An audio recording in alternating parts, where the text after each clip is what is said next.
Hello बच्चों, कैसे हो? Welcome on this channel. और ये सीरीज है परफेक्ट हिट। इस सीरीज में आपको एनसीईआरटी की 10th क्लास की मैथ्स बुक के जितने भी चैप्टर हैं सबके 1 by 1 वीडियोस मिलते रहेंगे। उनमें मैं आपके लिए लेकर आऊंगा एमसीक्यूज, जो एग्जाम पॉइंट ऑफ व्यू से बहुत इंपॉर्टेंट है। और क्वेश्चंस इंपॉर्टेंट तो है ही, साथ ही यहां पर हम उनको बहुत अच्छे तरीके से ट्रिक से या शॉर्ट टाइम में कैसे सोल्व करेंगे ये मैं आपको इसमें बताऊंगा। तो चलो, आज का ये जो चैप्टर है ये चैप्टर फर्स्ट रियल नंबर्स, जो कि पार्ट है नंबर सिस्टम का। ओके, रियल नंबर्स के बारे में आप जानते हैं रियल नंबर्स क्या होते हैं। सारे रेशनल और इरेशनल नंबर्स को मिलाकर जो कलेक्शन बनता है वो रियल नंबर्स का होता है। ये सारे क्वेश्चंस चैप्टर 1 से रिलेटेड हैं, ठीक है, जिसमें कौन कौन से टॉपिक कवर होंगे? LCM, HCF, Euclid's division lemma means algorithm भी हो सकता है, और the decimal expansion of rational और इरेशनल नंबर्स। तो ये 3-4 टॉपिक हैं, ये ऑलमोस्ट इस वीडियो में सारे अच्छे से कवर होंगे, ठीक है। तो फर्स्ट क्वेश्चन ये है, the decimal expansion of 33/2 square into 5 will terminate after 1 decimal place, 2 decimal place, 3 decimal place and more than 5 decimal place. तो क्या करेंगे स्टूडेंट, इस क्वेश्चन को देखकर इसका आंसर बता सकते हैं। इसका आंसर होगा 2 डेसिमल प्लेस। अब देखो कैसे हुआ, डिनोमिनेटर में अगर 2 और 5 की एक्सपोनेंट्स है तो जिसकी एक्सपोनेंट ज्यादा है वही आंसर होगा। 5 की एक्सपोनेंट कितनी है? 1। कुछ भी नहीं है तो 1 कंसीडर कर सकते हैं। 2 के एक्सपोनेंट है, जो पावर है वो 2 है, तो ये जो 2 है ना, इसके अकॉर्डिंग हम क्या लेंगे? 2 डेसिमल प्लेस। और वैसे अगर इसको सोल्व करना हो तो इसको सोल्व कैसे करें? देखो 33/2 स्क्वायर इंटू 5। अब हम इसका डेसिमल एक्सपांशन कैसे फाइंड करते हैं? डिनोमिनेटर में 10, 100 या 1000 कुछ भी हम बना सकते हैं। तो इसमें हम अगर 5 से मल्टीप्लाई और डिवाइड करेंगे तो ये क्या हो जाएगा? 33 इंटू 5 अपॉन ये 2 स्क्वायर और ये हो गया 5 स्क्वायर, ठीक है। ये 5 और 5 मिलकर 5 स्क्वायर। तो डिनोमिनेटर में हो गया 10 स्क्वायर, और 10 स्क्वायर कितना होता है? 100। तो जिस नंबर को 100 से डिवाइड करें उसमें डेसिमल के बाद में 2 डिजिट पर वो नंबर एंड होता है। तो इसका आंसर होगा 2 डेसिमल प्लेस। ओके, तो आप देख सकते हो कि इस क्वेश्चन को हम देखकर भी इसका आंसर बता सकते हैं। इट मींस एमसीक्यूज को करने का बहुत अच्छा तरीका हमारे पास है, होता भी है। मोस्टली क्वेश्चंस हम ट्रिक से या किसी बहुत ही अच्छे शॉर्ट मेथड से सोल्व कर सकते हैं। जरूर नहीं हर बार फॉर्मूला ही यूज करें, बहुत ज्यादा लेंथी प्रोसेस को यूज करके हम इसका आंसर निकालें। So note it down. देखो, for some integer m every odd integer is of the form. Students, कुछ क्वेश्चंस क्या होते हैं? बहुत इजी होते हैं। हालांकि सीबीएसई में कभी कभार इतने इजी क्वेश्चंस भी आ जाते हैं, तो आपको कंसेप्ट बिल्कुल अच्छे से क्लियर करना है। क्या कह रहा है कि फॉर सम इंटीजर m को इंटीजर है तो every odd integer is of the form. Odd integer कैसा होगा? अब देखो यहां पर अगर हमें पता हो कि किसी भी नंबर का डबल हमेशा इवन होता है, आप देख सकते हो 3 का डबल 6 इवन होता है, तो ऑड का डबल भी इवन होता है और इवन का डबल भी इवन होता है। अगर इवन नंबर में 1 ऐड करें तो हमेशा ऑड मिलेगा।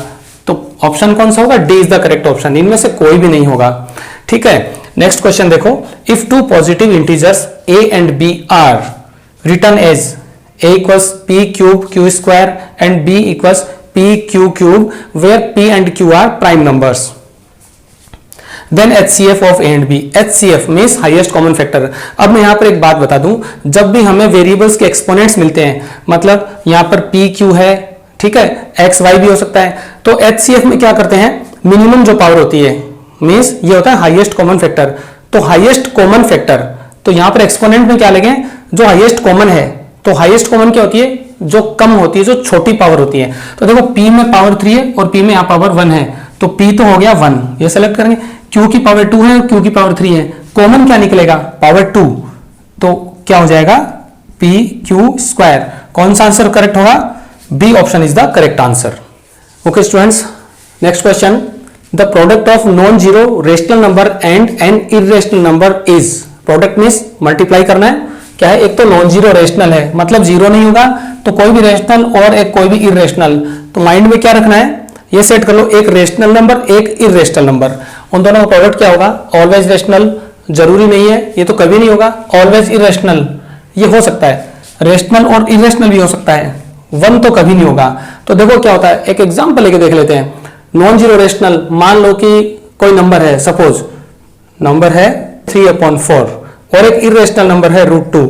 अब इनको मल्टीप्लाई करेंगे तो इरेशनल ही मिलेगा, क्योंकि ये जो नंबर इरेशनल है इसकी वजह से कोई भी ऑपरेशन आप इसके साथ करो, कोई भी रेशनल नंबर को मल्टीप्लाई करो, ऑलवेज इरेशनल मिलेगा। कौन सा आंसर होगा? B is the correct answer. ठीक है, नेक्स्ट क्वेश्चन देखो, HCF ऑफ, ये क्वेश्चन बहुत अच्छा है।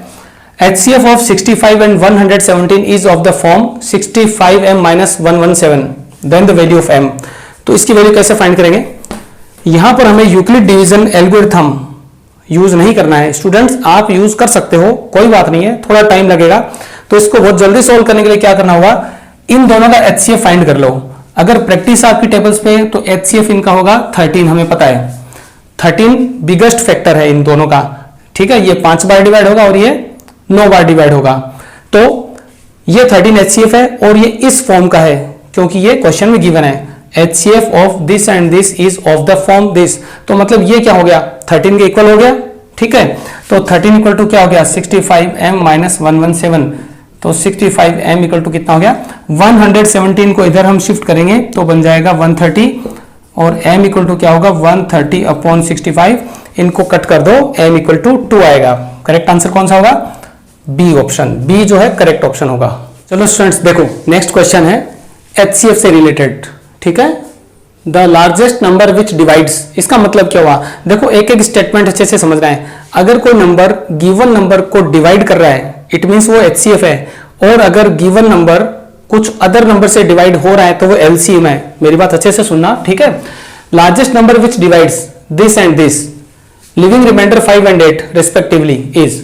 सो लार्जेस्ट नंबर कौन सा होगा जो इन दोनों को डिवाइड कर रहा हो और ये रिमाइंडर्स दे रहा हो। मतलब उस नंबर से अगर 70 को डिवाइड करें तो 5 रिमाइंडर मिले, और 125 को डिवाइड करें तो 8 रिमाइंडर मिले, तो कौन सा नंबर होगा? वो HCF होगा। बट यहां HCF इन दोनों का नहीं फाइंड करना, इन दोनों से नहीं निकालना। क्या करना है, जो भी रिमाइंडर मिल रहा है उसको सब्ट्रैक्ट करना है। ध्यान से सुनो बच्चों, जो भी रिमाइंडर गिवन होता है क्वेश्चन में उसको गिवन नंबर से सब्ट्रैक्ट करते हैं। तो 70 में से 5 को सब्ट्रैक्ट किया, क्या मिला? 65। 125 में से 8 को सब्ट्रैक्ट किया, क्या मिला? 117। अब आपको बहुत अच्छे से पता है कि कौन सा नंबर इन दोनों को अच्छे से डिवाइड करता है, बिगेस्ट नंबर। तो इनका HCF क्या होगा? 13 होगा। 13 5 जा 65 और 13 9 जा 117। ठीक है, तो क्या होगा? 13 होगा answer. A is the correct answer. Okay, next question देखो, the values of reminder are when a positive integer a is divided by 3 is. इसका मतलब सपोज कोई एक पॉजिटिव नंबर है a, हमने कहा a है, उस a को अगर हम 3 से डिवाइड करें और रिमाइंडर मिले r, तो r की वैल्यूज क्या क्या हो सकती हैं? तो लास्ट वीडियो में भी मैंने आपको शायद बताया होगा कि ये यूक्लिड डिवीजन लेमा है, इसमें r की जो वैल्यू होती है वो डिवाइजर से हमेशा कम होती है। जिस भी नंबर से डिवाइड कर रहे हैं उससे कम होती है। डिवाइड कर रहे हैं 3 से तो 3 से कम होगी, क्या होगी? 0 1 और 2। ये ऑप्शन नहीं हो सकता, 3 से बिगर कभी नहीं होगा।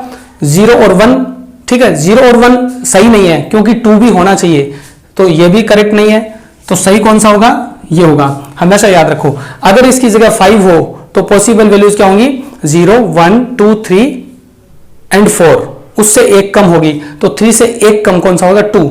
0 से लेकर वो सारे नंबर्स जो होंगे, इसका आंसर होगा। तो C is the correct option.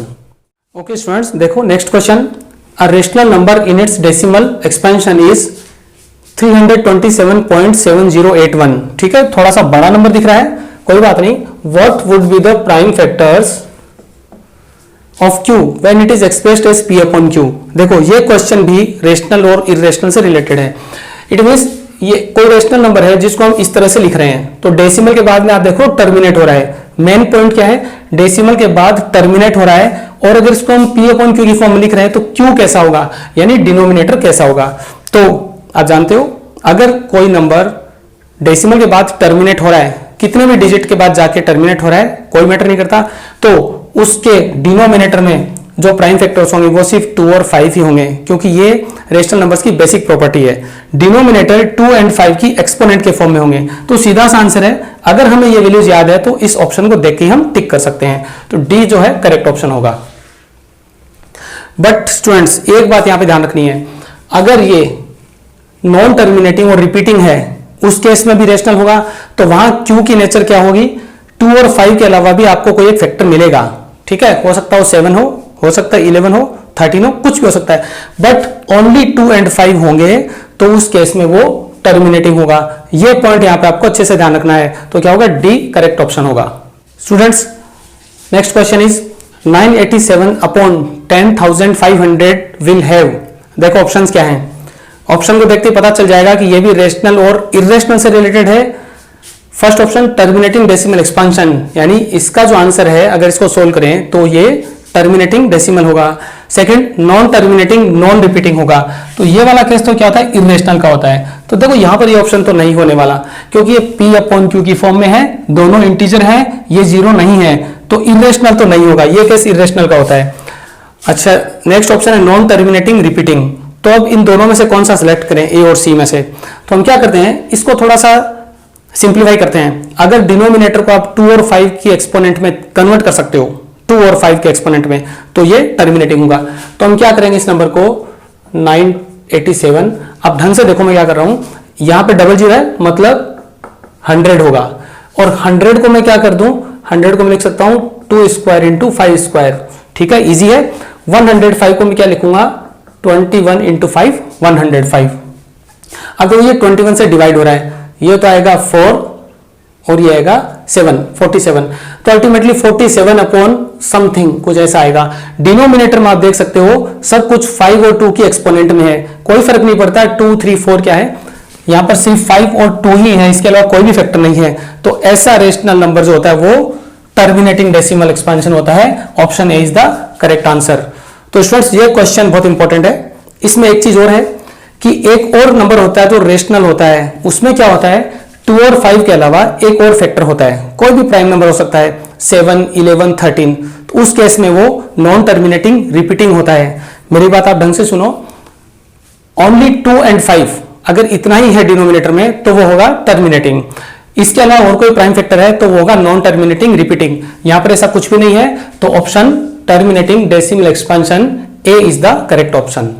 Students, ये क्वेश्चन बहुत इंपॉर्टेंट है। ये क्वेश्चन रिलेटेड है एलसीएम से। एलसीएम का मतलब क्या हुआ, लीस्ट कॉमन मल्टीपल, मींस जितने भी गिवन नंबर्स हैं उन सबसे बड़ा नंबर होगा, बट जितने भी मल्टीपल्स हैं उनमें से छोटा होगा। देखो इसका मतलब क्या होता है, सपोज मैंने कहा 2, 3, इनका एलसीएम क्या होता है, ऐसा नंबर जो इन दोनों से डिविजिबल होता हो बट सबसे छोटा हो।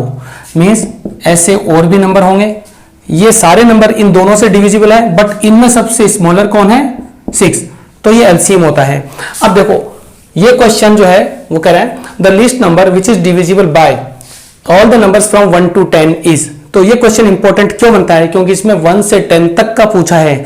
तो ऐसा कोई नंबर जो 1 से 10 तक के सारे नंबर से डिविजिबल हो, तो कैसे फाइंड करेंगे, सभी का फैक्टर करना होगा, ठीक है। तो ऐसे कोई तुक्का नहीं लगाना, चलो फैक्टर करते हैं।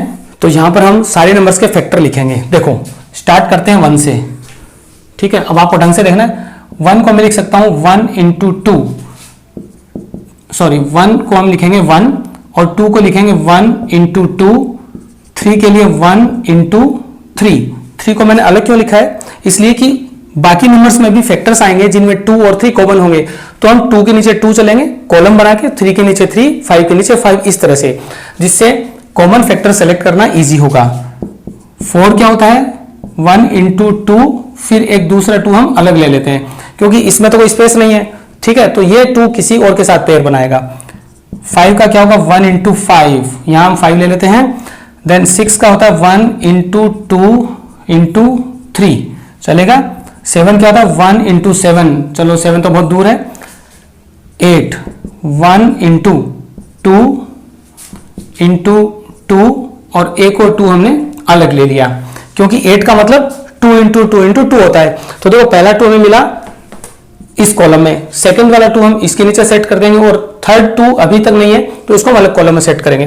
स्टूडेंट्स, ये आपको इस तरह से नहीं करना है।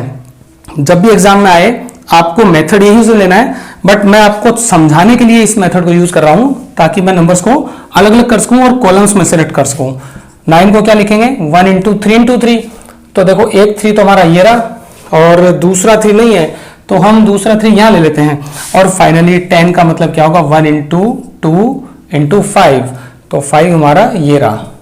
सारे फैक्टर्स हमने बना लिए। अब यहां पर मैं कुछ नहीं करूंगा, कॉमन फैक्टर सेलेक्ट करूंगा। तो देखो 1 तो सभी में, 1 को लिखने की कोई जरूरत नहीं है। देखो यहां से क्या मिला, 2 मिला, तो हमने लिखा 2, यहां से मिला 3। देखो बहुत आसान तरीका है, यहां से मिला 2, यहां से मिला 5, यहां से मिला 7, 2 और 3, तो 7, 2 और 3। अब बच्चों कुछ नहीं करना, सबका प्रोडक्ट फाइंड करना है। देखो ये 2 3 जा 6, 6 2 जा 12, 12 5 जा 60, और ये कितना होगा 7 2 जा 14, 14 3 जा 42। इनका मल्टीप्लाई क्या हुआ 0, 6 2 जा 12, 1, और ये हो गया 2520। तो देखो कितना इजीली हमने इसका एलसीएम फाइंड कर दिया। Answer D is the correct. Next question student, n square minus 1 is divisible by 8 if n is, n की वैल्यू यहां पर क्या होनी चाहिए कि ये वैल्यू 8 से डिविजिबल हो। तो ऑप्शंस देखो, an integer, an natural number, an odd integer greater than 1, an even integer. अगर ये सब्जेक्टिव आता है तो इसको अलग तरह से प्रूव करेंगे, बट ये एमसीक्यूज है तो फटाफट देखो, फटाफट करना है। क्या ट्रिक हो सकती है, इन ऑप्शन से हम चेक कर सकते हैं, इसके अलावा और कोई मेथड नहीं है। एन इंटीजर, कोई भी इंटीजर ले लो, मान लो 5 लिया, तो 5 5 जा 25 माइनस 1 4, अच्छा हो रहा है, तो चलो 4 लेके देखते हैं। 4 4 जा 16, 16 माइनस 1 17, 8 से डिविजिबल नहीं है। नेचुरल नंबर, कोई भी नेचुरल नंबर हो सकता है। मान लो कि हमने वही लिया, क्योंकि कोई भी इंटीजर होता है वो नेचुरल नंबर होता है बट पॉजिटिव, ठीक है। तो हम वापस 2 लेके चेक करते हैं, कोई भी नंबर, 2 2 जा 4, 4 माइनस 1 3, 8 से डिविजिबल नहीं है। ओके, ये देखते हैं an odd integer greater than 1, ये लग रहा है कि हो सकता है। तो ग्रेटर देन 1 ऑड इंटीजर मतलब 3 5 7 9, तो 3 से स्टार्ट करते हैं, 3 का स्क्वायर 9, 9 माइनस 1 8, डिविजिबल है। 5 से स्टार्ट करते हैं, 5 स्क्वायर 25 माइनस 1 24 है। 7 से और कर लेते हैं, 7 7 जा 49, माइनस 1 किया 48, 48 भी 8 से डिविजिबल है। तो स्टूडेंट्स सी करेक्ट ऑप्शन होगा, ठीक है। ओके स्टूडेंट्स, देखो ये क्वेश्चन है, इस क्वेश्चन में हमें कॉन्सेप्ट यूज में लेंगे। अभी मैं आपको बता दूंगा, यह 9/7 whole power 3 into 49/81 whole power 2x minus 6 equals 7/9 power 9 value of x is. तो x की वैल्यू क्या होनी चाहिए, या तुम यहां से x की वैल्यू पुट कर सकते हैं 1 by 1, पहले 12 माना फिर 9 माना, इस तरह से, बट प्रोसेस थोड़ा लंबा होगा, तो इसको डायरेक्ट सोल्व कर लेते हैं। तो यहां पर हम इसका मेथड लिखेंगे, देखो 9/7 होल पावर 3। अब यहां मैं इसका रेसिप्रोकल करूंगा, क्यों करूंगा कि 81 से मुझे 9 मिल सकता है, स्क्वायर रूट होता है, यहां से 7 मिल सकता है, स्क्वायर रूट होता है, तो इसका रेसिप्रोकल कर देंगे 81/49। जैसे इसका रेसिप्रोकल किया, एक्सपोनेंट का साइन चेंज हो जाएगा 6 - 2x। तो आप याद रखो, आप जब भी किसी भी फ्रैक्शन का रेसिप्रोकल करो तो उसके ऊपर जो एक्सपोनेंट है उसका साइन चेंज कर दो, और ये हो जाएगा। इधर भी हम इसका रेसिप्रोकल फाइंड करेंगे, 9/7 होगा और -9। अब देखो 81 को मैं 9 स्क्वायर लिख सकता हूं, 9 स्क्वायर, ठीक है, और ये होगा 7 का स्क्वायर 49। तो जो स्क्वायर आएगा वो इस एक्सपोनेंट पे साथ में मल्टीप्लाई हो जाएगा। एक्सपोनेंट के साथ एक्सपोनेंट होता है तो मल्टीप्लाई होता है। अब देखो यहां पर सब जगह बेस सेम है, तो बेस सेम होता है तो एक्सपोनेंट ऐड होते हैं। तो स्टूडेंट्स लेफ्ट हैंड साइड में क्या होगा, ये रही हमारी लेफ्ट हैंड साइड, तो एक्सपोनेंट ऐड हो जाएगा, तो 3 + 2 × 6 - 2x, और ये किसके इक्वल होगा -9 के। तो चलो इसको यहां सोल्व करते हैं। ये हो गया 3 प्लस, ये होगा 12 - 4x, 12 - 4x इक्वल टू -9, और ये हो गया 15 - 4x equal to -9, -4x equal to 15 को हमने ट्रांसपोज किया तो ये बन गया -24, माइनस माइनस कैंसिल, और x आ जाएगा हमारा 6, 4 6 जा 24। तो कौन सा ऑप्शन करेक्ट हुआ, D is the correct option. तो स्टूडेंट्स ये क्वेश्चन बहुत इंटरेस्टिंग है, इसको आप इस मेथड से कर सकते हैं। अगर आपकी प्रैक्टिस है कि आप ऑप्शन से देख के कर सकते हैं, तो यहां पर पहले 12 पुट कीजिए, फिर इसकी वैल्यू फाइंड कीजिए, देन 9, देन 8। तो इस तरह से करने में थोड़ा टाइम वेस्ट होगा, तो आई थिंक ये मेथड इसके लिए बेस्ट है। ओके, चलो बच्चों नेक्स्ट क्वेश्चन करते हैं। देखो क्वेश्चन है, the decimal expansion of 17/8 will terminate after how many places of decimal. इसका मतलब कि 17 प्लेस से डिवाइड करें, करते जाएं तो कितने डिजिट के बाद, डेसिमल के बाद कितने डिजिट टर्मिनेट होगा, ठीक है। अब इसका मतलब ये नहीं कि यहां से हम डिवाइड करने लग जाएं, तो रेशनल नंबर की प्रॉपर्टी है डिनोमिनेटर की एक्सपोनेंट चेक करनी है, डिनोमिनेटर यानी 8 को हम लिख सकते हैं 2 पावर 3, तो यहाँ पर जो भी 2 की पावर आ रही है वही इसका आंसर होगा, मतलब डेसिमल के इतने डिजिट बाद में ये टर्मिनेट होगा, कितना 3 डिजिट बाद में, तो इसका आंसर होगा सी।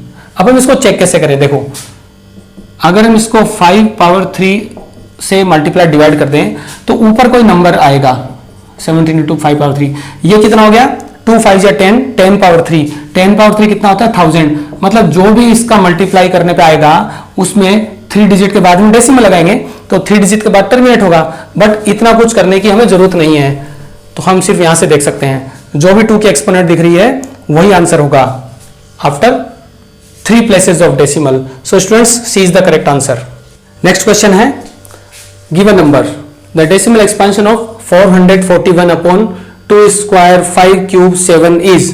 देखो फिर हम वही कॉन्सेप्ट काम में लेंगे, ये टर्मिनेटिंग और नॉन टर्मिनेटिंग जब भी आपको दिखे आपको डिनोमिनेटर पे फोकस करना है, डिनोमिनेटर पे, तो terminating decimal, non terminating repeating, ये ऐसा सब कुछ भी आपको मिलेगा, ठीक है। ये ऑप्शंस आपको ऑलमोस्ट सेम मिलेंगे इस टाइप के क्वेश्चन में। तो क्या करना है, देखो 2 और 5 की एक्सपोनेंट हमें मिल रही है, अल्टीमेटली P अपॉन Q की फॉर्म में है, ढंग से सुनो, P अपॉन Q की फॉर्म में है क्योंकि ऊपर भी कोई इंटीजर है नीचे भी इंटीजर है, तो ये क्या होगा रेशनल होगा, तो इरेशनल वाला तो कॉन्सेप्ट ही हटा दो, नॉन रिपीटिंग, नॉन, ये टर्मिनेटिंग है, ये भी टर्मिनेटिंग है, ठीक है, non terminating, it is also non terminating. तो नॉन टर्मिनेटिंग नॉन रिपीटिंग का केस तो हटा दो क्योंकि ये केस इरेशनल का होता है। अब बचा इन तीनों में से, देखो क्या होगा, हो सकता है नंबर 7 से डिविजिबल हो, तो ट्राई करके देखते हैं क्या होगा, 7 6 जा 42 और ये हो गया 3 टाइम्स, तो 63 टाइम्स हो गया, ठीक है। इसका मतलब क्या हुआ, ऊपर 63 है और नीचे 2 और 5 के एक्सपोनेंट है, तो सिर्फ 2 और 5 है, इसका मतलब ये रेशनल नंबर टर्मिनेटिंग होगा, तो option A is the correct, A is the correct option. तो ये क्वेश्चन थोड़ा इंपॉर्टेंट है मुझे लग रहा है, क्योंकि इसमें हमने, अगर आप इसको डिवाइड नहीं करोगे तो आप कौन सा ऑप्शन सेलेक्ट करोगे, नॉन टर्मिनेटिंग बट रिपीटिंग, ये वाला करोगे, बट सबसे पहले ये देख लो कि इन नंबर में से कोई डिविजिबल है कि नहीं। अगर ये न्यूमरेटर इससे डिविजिबल है तो पहले डिवाइड करना है। अब ये एक सिंपलेस्ट फॉर्म में आ जाएगा जिसमें डिनोमिनेटर में सिर्फ 2 और 5 की एक्सपोनेंट मिलेगी, तो स्टूडेंट्स ये क्या होगा, टर्मिनेटिंग डेसिमल होगा, इस केस में ऑप्शन ए करेक्ट आंसर होगा। फ्रेंड्स ये रहा next question, the decimal expansion of 6243 upon 2 square into 5 power 4 will terminate after. देखो बहुत बड़ी वैल्यू है 6243, बट हमें फोकस नहीं करना, जब भी इस तरह का केस हो हमें सिर्फ डिनोमिनेटर पे फोकस करना है। तो इस लेक्चर में मैंने काफी क्वेश्चंस इस पैटर्न के इंक्लूड किए हैं, इसीलिए क्योंकि स्टूडेंट्स मोस्टली कंफ्यूज रहते हैं। तो देखो कैसे सॉल्व करना है, टर्मिनेट आफ्टर मतलब कितने डेसिमल प्लेस के बाद टर्मिनेट होगा, 4 3 2 1, कैसे करेंगे, सिंपली देखो डिनोमिनेटर में हमें क्या दिख रहा है, 2 स्क्वायर एंड 5 पावर 4, तो यहां पर और कोई फैक्टर नहीं है, ऑलराइट। अब मैंने आपको एक ट्रिक बताई है कि इसमें जो भी एक्सपोनेंट बिगर है वही आंसर होगा, 2 का एक्सपोनेंट 2 है, 5 का एक्सपोनेंट 4 है, तो 4 आंसर होगा। आंसर क्या होगा, 4 डेसिमल प्लेसेस। देखो कितना इजी है इस तरह के क्वेश्चन को सोल्व करना। अच्छा, अगर आप इसको चेक करना चाहें तो क्या करेंगे, सपोज हमें डिनोमिनेटर में 10 का मल्टीपल सेट करना होता है, यानी 100 1000 10,000 कुछ भी, तो मैं यहां 2 स्क्वायर का मल्टीप्लाई डिवाइड कर देता हूं, ऊपर मुझे कोई एक नंबर मिलेगा उसको जाने दो, डिनोमिनेटर में मुझे क्या मिलेगा, यहां पर मान लो कुछ भी मुझे मिल रहा है, डिनोमिनेटर में मुझे मिलेगा 2 इंटू ये 2 square into 2 square 2 power 4 into 5 power 4, और ये किसके इक्वल होता है, ये होता है 10 पावर 4 के इक्वल होता है। तो 10,000 से जब डिवाइड करेंगे तो 4 डेसिमल प्लेस के बाद में नंबर एंड होगा, इसलिए आंसर क्या होगा 4, तो ऑप्शन ए इसका करेक्ट आंसर होगा। सो स्टूडेंट्स, इस लेक्चर में हमने काफी मजेदार और इंपॉर्टेंट क्वेश्चन सोल्व किए हैं जो बोर्ड के पॉइंट ऑफ व्यू से बहुत इंपॉर्टेंट है, खासकर जो रेशनल और इरेशनल नंबर से रिलेटेड है, मींस जिसमें डिनोमिनेटर की जो फॉर्म होती है वो इंपॉर्टेंट होती है, बाकी सारे क्वेश्चन भी आई थिंक इंपॉर्टेंट है। तो स्टूडेंट्स, होप इस वीडियो को आप लाइक और शेयर करते रहेंगे, चैनल को सब्सक्राइब करते रहेंगे। तो मिलते हैं नेक्स्ट वीडियो में, टिल देन गुड डे।